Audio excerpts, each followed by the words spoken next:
geriatra do Instituto Reage aqui na CBN. Tudo bem, doutor? Boa tarde. Boa tarde, Bruno. Boa tarde a todos os ouvintes da CBN Joinville. É Tá. um prazer estar aqui novamente. Está gostando da abertura das Olimpíadas, doutor? Nesses 2 minutos de tempo que estou tendo, bonito, bem bonito. Né? Bonito, né? E nesse clima de festival de dança, você conseguiu aproveitar alguma coisa do festival de dança ou foi muito trabalho nessas últimas 2 semanas, doutor? Tá faltando hora. Se o dia tivesse umas 30 horas, mais ou menos, Aí ia ser bom. resolveria metade dos problemas, né? Doutor, a gente conversou na semana passada com a Ana Paula Luz, né, lá no Centro Eventos Carl Hansen, falando a respeito da importância da dança para movimentar o corpo, né, e também fazendo essa relação com a nutrição, né, com a importância da alimentação para que os idosos possam fazer exercícios, claro, cada um com as suas limitações, né, mas que possam movimentar o corpo, né? Sim. Em relação à memória, qual que é a importância de se movimentar, de praticar exercícios e dentro desse contexto artístico, né, qual que é a importância de dançar para ajudar na memória dos idosos, hein, doutor? Bruno, obrigado pela pergunta. Antes de mais nada, parabéns a todos os vovôs e vovós. Sim. Né? Hoje é o dia do avô e da avó. Hoje é dia do avô e da avó? Hoje é o dia das pessoas que nos tiram do prumo para o pai e a mãe arrumar. Exato. Isso é muito bom, Uhum. né? Quem tem avô e avó sabe disso, né? Como eles são importantes na nossa Sim. vida, né? Que é o carinho gratuito sem ter que obrigatoriamente educar. Coisa boa. Dizem que avô e avó é como se fosse mãe ou pai 2 vezes, né? Aquela coisa. E com uma certa liberdade que o pai e a mãe da gente não deixou, né? Não pode comer doce, mas na casa do vô pode, né? Sim, com certeza. Esse tema, né, a gente propôs porque ele é, de certa forma, provocativo, Uhum. por causa da quantidade, realmente, que a gente teme e não vai ter muito como a gente evitar, de certa forma, que são os quadros de perda de memória, né? Com Uhum. envelhecimento, e cada vez estamos mais velhos, cada vez maior o risco disso vir a acontecer num futuro muito próximo, né? Então, é estimado agora que já no ano de 2030, de cada 10 idosos, pelo menos 2, né, podem ter problemas sérios de memória.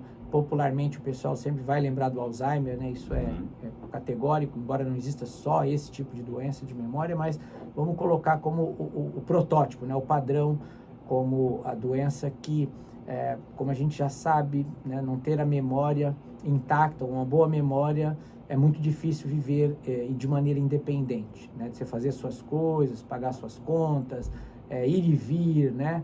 Ter os seus desejos da mente atendidos, você vai e faz o que você quis fazer, né? Assumir seus compromissos. Então, uma vida independente fica muito difícil sem uma memória.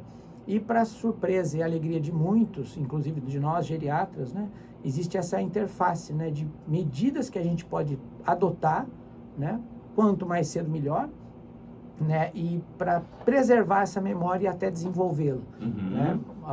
Algumas pessoas ainda acreditam, né, que existem comprimidos, então vamos lá tomar, e toma uma coisa e toma outra, chás. Que vai resolver o problema, né? E um amigo ensina para o outro, e eles vão que vão, né? Hora passa mal, hora não passa, mas na verdade são atitudes, Sim. Né? E, por exemplo, a prática de artes, né? E aí inclui sim a dança, ela traz, né, há pelo menos sabido, mais de 10 anos, em estudos grandes mesmo, internacionais, mostrando esse impacto, né, de atividades de lazer, atividades de arte, de dança, né, como um verdadeiro fortalecimento, né, ele fortalece a nossa memória, né, e a desenvolve. Então, a gente já sabe, por exemplo, que uma coisa, né, básica, uma leitura bem feita, né, com discussão do que você leu. Então, pode aí aproveitar o Dia dos Avós, a avó lê algo com o neto, né, e se discute esse tema, né, do que eles leram, o que entendeu. Então, isso é uma bela proteção para a nossa memória, e isso inclui a dança. Então, aqui nós estamos falando de, mas, né, dentro do festival, as meninas jovens, imagina, nós estamos no 41º, né? Provavelmente as primeiras bailarinas, né, do festival da ponta, lá da pequenininho, hoje já tem seus 60. Já tem uma certa idade. Já tem seus 60, Sim. Então ela já é uma senhora dançarina, Sim. né? E sim, né? Aí nós só vamos lembrar que nesse caso serão danças, né, adaptadas, né? Então não é que você vai ficar lá fazendo todas as manobras, né, se arriscando para tristeza e arrepios do geriatra, vai cair. Não, você realmente vai fazer essa dança de uma maneira adaptada E o benefício, né, ele existe, tá? Então, a ideia de que, não dá, na minha idade não dá mais, né, é buscar essas informações para fazer de uma maneira adaptada, com segurança, mas ele é um dos fortes blindadores mesmo da nossa memória, né? A prática, por exemplo, da dança, hoje tem aí zumba, né? A gente tem danças muito bacanas, adaptadas para esse público 60 a mais, e que o benefício é inequívoco, né? Muito maior do que toma ali cápsula e vai mais cápsulas e cápsulas e cápsulas. E remédio. E não sei o quê. Doutor, essa questão da dança, claro que ela tem os benefícios físicos, né? Por conta do fato de movimentar o corpo, né? Isso é muito benéfico.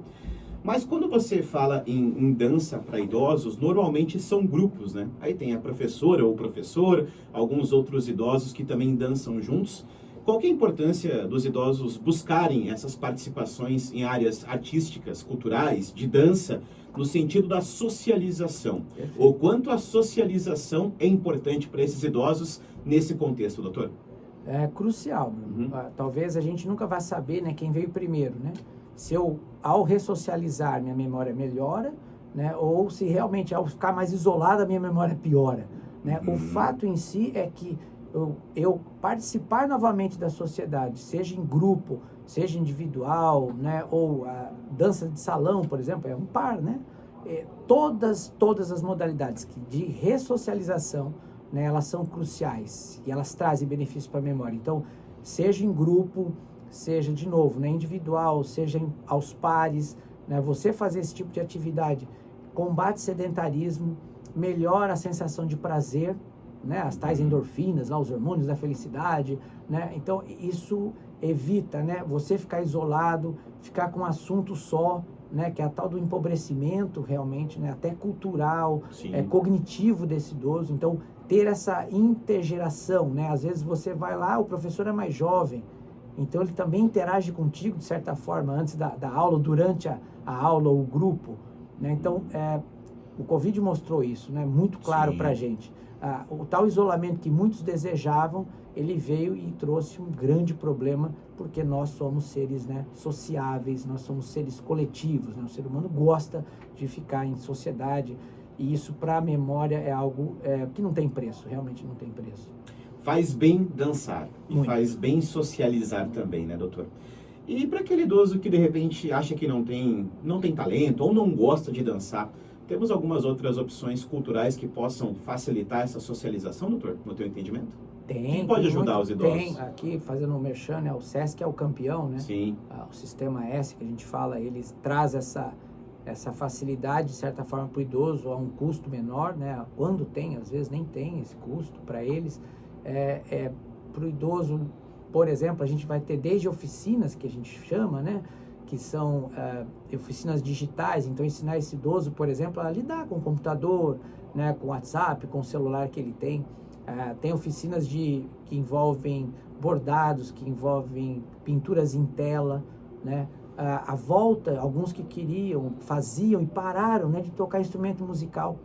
Muitos na clínica vão, eu tenho uma foto lá de um senhor tocando acordeon, eles acham sempre que é um parente, né? Em casa eu só toco gente de casa, quando está demorando muito, vai embora. Não toco nada, mas é lindo você realmente ver, né? Às vezes um idoso dos seus 80, às vezes mais, tem essa habilidade. Então, o que é isso, né? Estímulo puro para a memória. Né? Então, precisa ser só a dança? Não. Né? Nós falamos leitura, instrumentos, então quem tocar, manter esse instrumento musical, não dá, adapta, mantém, né? Adapta, mantém, não tem 6 cordas, toca com 5, né? Mas mantém isso, né? As pinturas, de novo, todas essas atividades, tá? Todas são superiores na prevenção a qualquer medicamento que se propõe. Não há realmente. Não há restrição. Não. 3 horas e 51 minutos aqui na CBN. Doutora, a gente abordou esse assunto com a Ana Paula Luz no último fim de semana, mas é claro que para um idoso, de repente, participar de grupos de dança, a saúde tem que estar em dia, né? A alimentação tem que estar em dia. Sim. E a cabeça tem que estar boa também, né? Qual que é a importância de se, de repente, consultar um médico antes de fazer um exercício físico que exija mais do que o idoso está acostumado, de fazer um check-up geral para ver como é que está a saúde antes de participar de grupos de dança? Crucial, né? Uhum. A segurança é sempre em primeiro, né? Certo. Sempre em primeiro lugar. Quando a gente fala das pessoas com 60 a mais, né, é mandatório, né, esse paciente, essa pessoa ter muito bem indicado até onde, né? Porque existe um limite, Sim. certo? Existe um limite, que é um limite de segurança, né? Felizmente, já tem uma certa consciência, tá? Das pessoas, isso é bacana. Quando ela quer se passar, um filho ou uma filha, né? Acaba dando um passinho antes, fala, não, pera, vamos lá ver, vamos lá conversar com o médico primeiro, né? Mas eu diria que realmente adaptando a atividade não há limites, né? Como não há limites para sonhos, como não há limites, né, para muitas coisas que o ser humano é capaz de fazer. Só que a segurança é em primeiro lugar. Então esse idoso realmente que está lá em casa, né, vendo sessão da tarde o dia todo, né, ou parado, e aí fala, vou fazer zumba, mas não vai. Não é bem assim, Não né? é bem assim. Não é bem assim. Se tentar, pode fazer um fiasco lá, né? E tornar o SAMU mais um participante dentro da zumba ali. Então, não é essa a ideia. Passe... De repente até passar mal mesmo, assim, muito, né? sim, com certeza. Até para se entender o que ele pretende fazer frente ao que ele trata, ou que precisa tratar, né, da condição dele de saúde, para estabilizar essa eventual doença, e aí ele vai praticar com segurança, né? Tem idosos que às vezes não se alimentam e vão fazer algum tipo de atividade. Imagina, né? Qualquer bailarino sabe aí, né? E todos nós também sabemos. Prática de esporte, prática de exercício, do que for que mexer o corpo. Se eu não me alimentei direito, há uma chance de o açúcar baixar naquele momento. E aí, esforço físico, né? Exatamente. Eu posso ter ali um mal súbito, né? Um desmaio, apagões, e que não é legal para ninguém, né? Para ninguém. Sem dúvida. 3h54 para você ligado aqui na CBN. Dr. Gustavo Gouveia, muito obrigado pela sua presença, pelo seu bate-papo com os ouvintes aqui da CBN Joinville, fazendo esse link muito bacana, né, da participação dos idosos em eventos culturais e também participando de grupos de dança, né, o que faz realmente muito bem, desde que sejam colocados certos limites ali, né, e também nessa questão da socialização, que é muito importante. Idosos gostam de bater papo, em sua maioria, né? Gostam de conversar, né? Então, participar de grupos de dança pode facilitar também a socialização e prevenir outros problemas na cabeça futuramente. É isso, né, doutor? É isso aí, Bruno. Obrigado. É sempre um prazer estar aqui, né? Aproveita, ainda temos aí quase 48 horas até o encerramento, sim, né? Final aí do ainda festival. Mais um então, quem não pouquinho. foi, tente, mas sempre mantenha a cabeça ativa. Esse é o ponto. Adapte, né, o teu exercício, a tua arte, né? A arte nunca morre. Eu tenho um orgulho imenso que tem uma senhora no consultório aos 96 anos, a dona Plantier, e ela traz um livro, livros de colorir, e eu até hoje nunca vi uma habilidade de motora fina na pintura, na organização, é algo impressionante. Então ela deixa claro para mim, no dia a dia, que é possível, né? Tudo é possível. Ela tem lá o banco adaptado dela de sentar. Bacana. Então, todos nós somos capazes, com certeza. E é um exemplo de vida também, né, doutor? 100%. É isso que nos move. Obrigado, doutor. Grande abraço. Obrigado a todos. Dr. Gustavo Gouveia, médico geriatra do Instituto Reage, presente aqui no estúdio da CBN. E sempre ela, social media do Reage, a Vicky, que daqui a pouco postará um videozinho nas redes sociais do Instituto Reage, destacando a entrevista do Dr. Gustavo Gouveia, médico geriatra do Instituto Reage, aqui na CBN. Agora são 3h55, intervalo e voltamos.